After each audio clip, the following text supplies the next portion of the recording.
Welcome back to Truth Moment.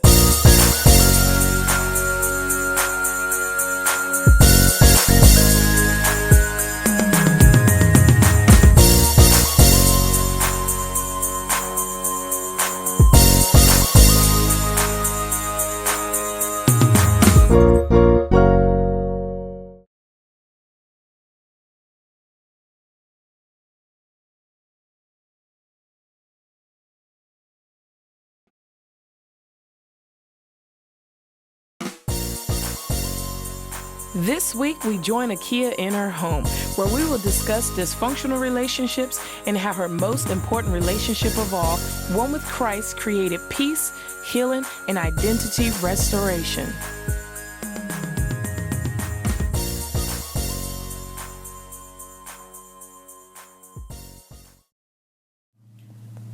Okay, last week you spoke with us about identity and suicide.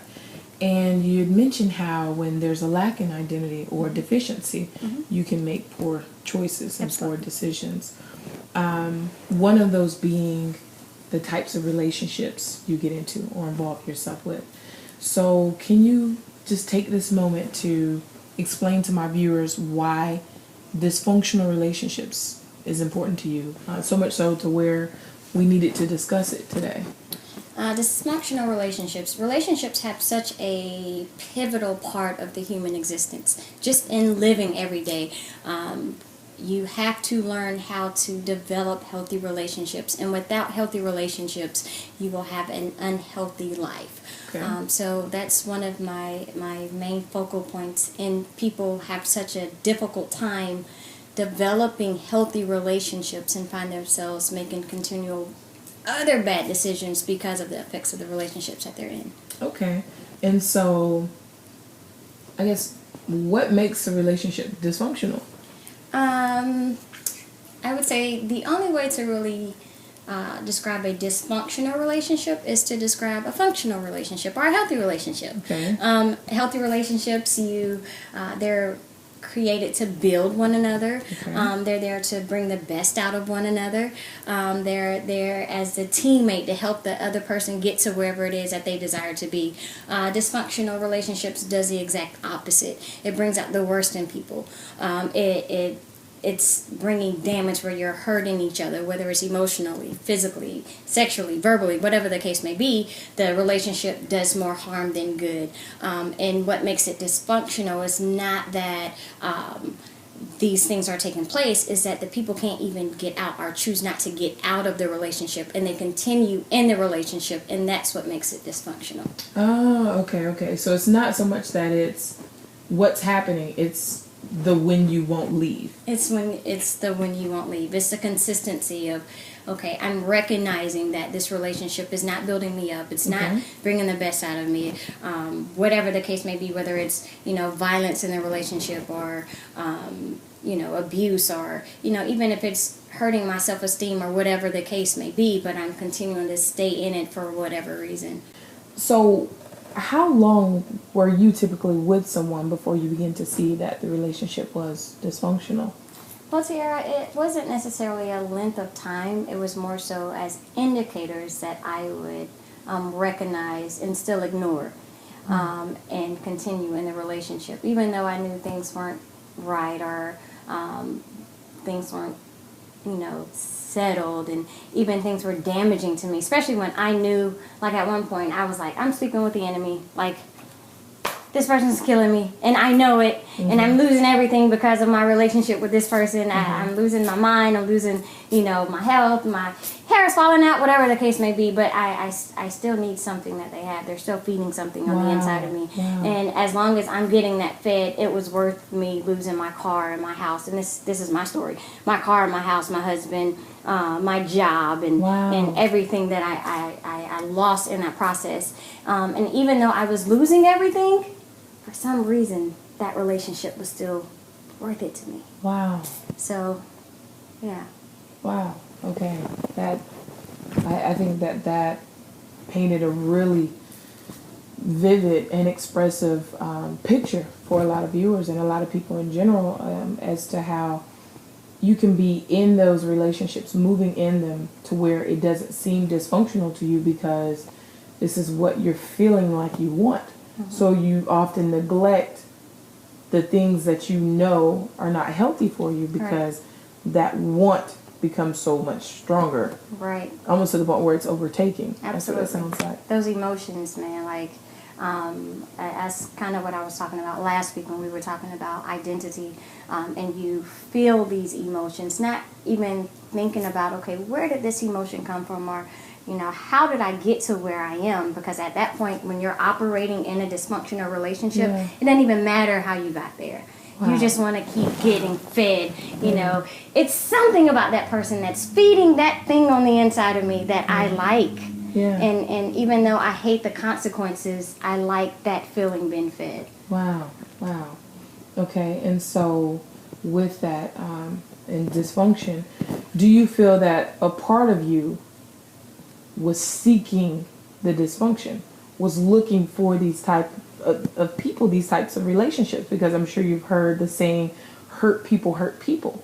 So more so than you were being fed, you were feeding into the dysfunction. Would you agree with that? I will. I can't say that I was necessarily looking for people, but I was looking for something to be fed. Because remember, I was talking about being in a lot of pain, and when you're hurting, you just want to find relief.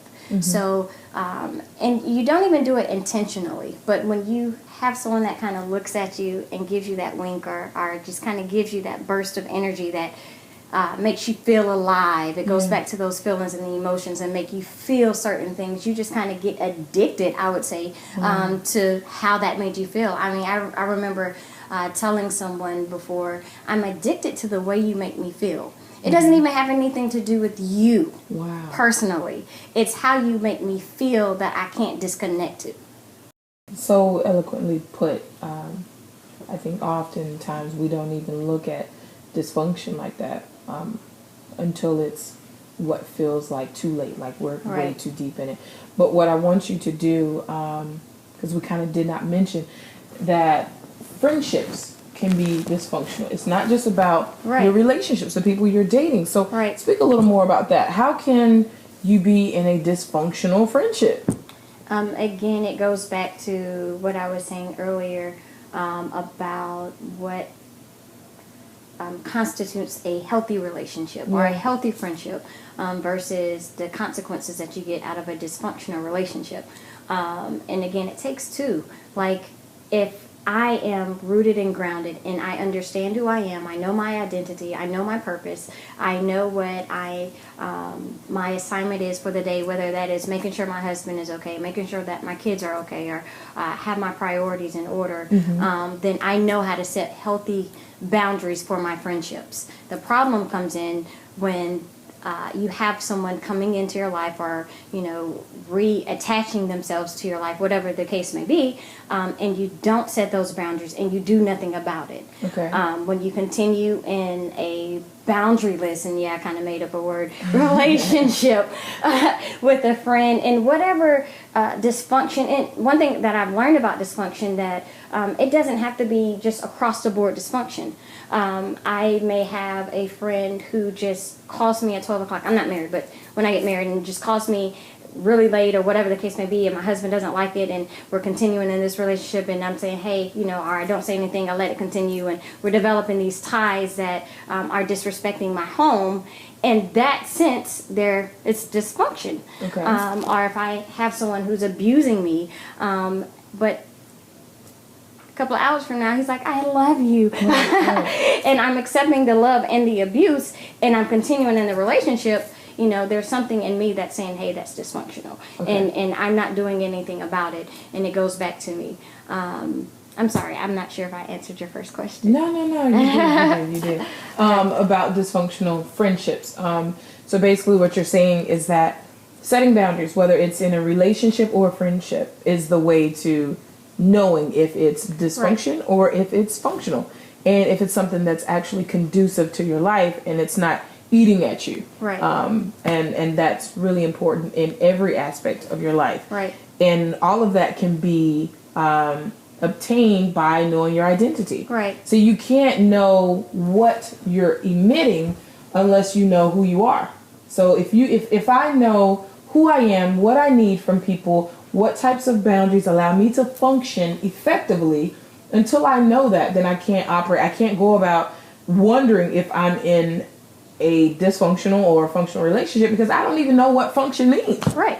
Right. So, no, absolutely, you did answer my question, and that ties into to I guess my next one is that. So here you are with this wealth of knowledge, okay, and all of these experiences, and so people are probably wondering, okay, so how does she get to her point of peace to where she had her aha moment and things made sense and she started to find her identity and she started to realize she was in dysfunctional relationships and she started to realize that, you know, suicide was becoming more of an issue with her and that if she did not identify with these issues and define her identity, then she was going to live a life of turmoil until she eventually took it.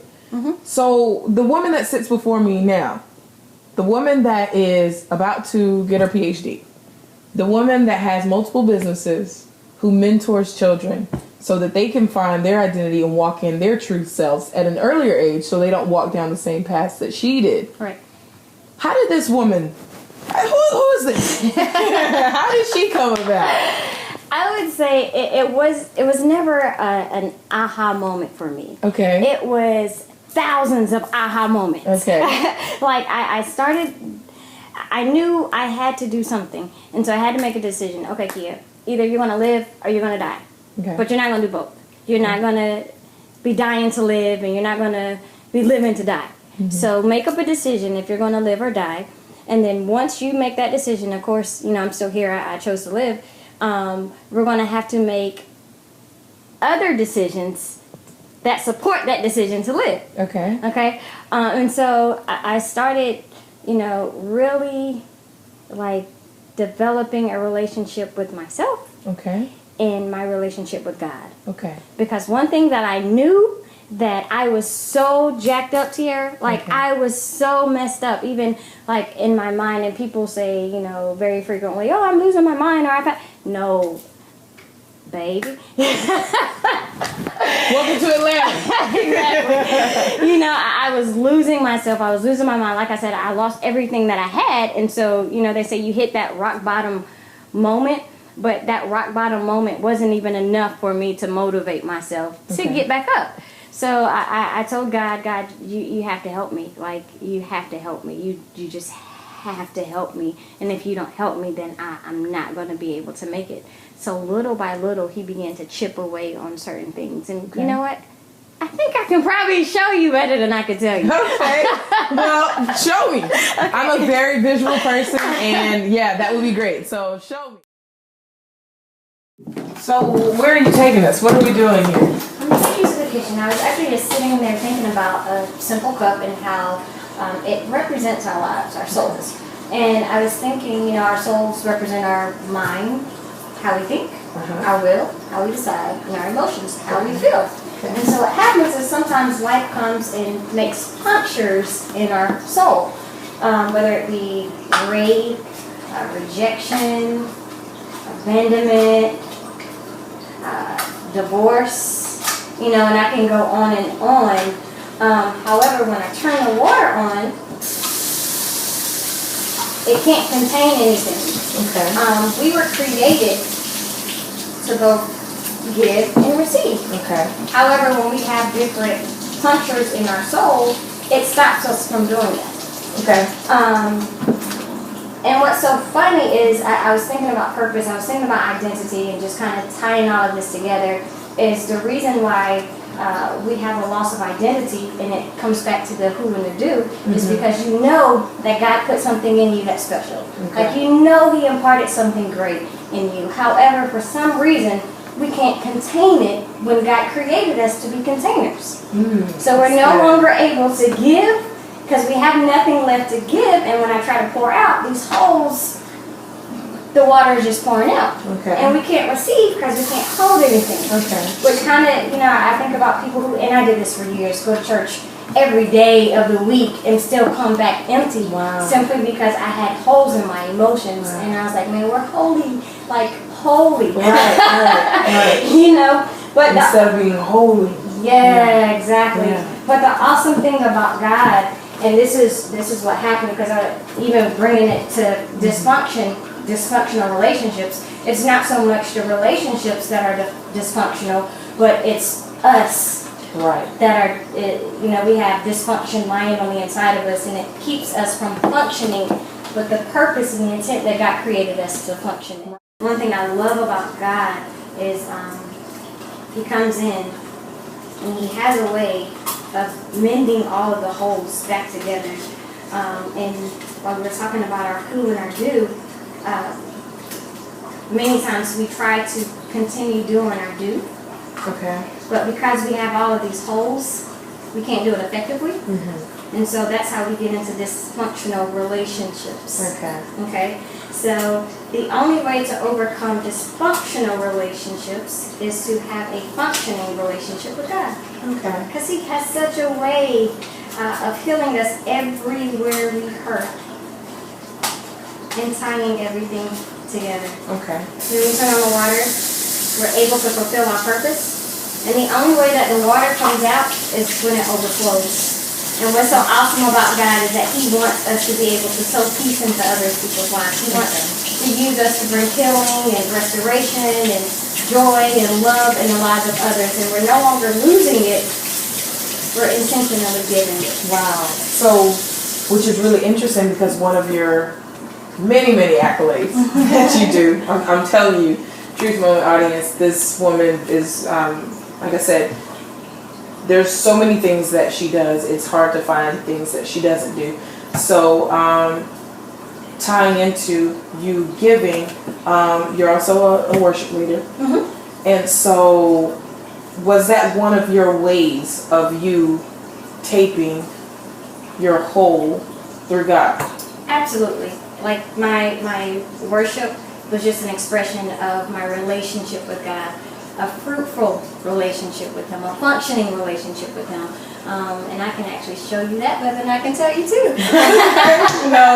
Yes, absolutely. If you wouldn't mind playing anything for us, we would love that. Okay, my board is actually set up right here. Okay.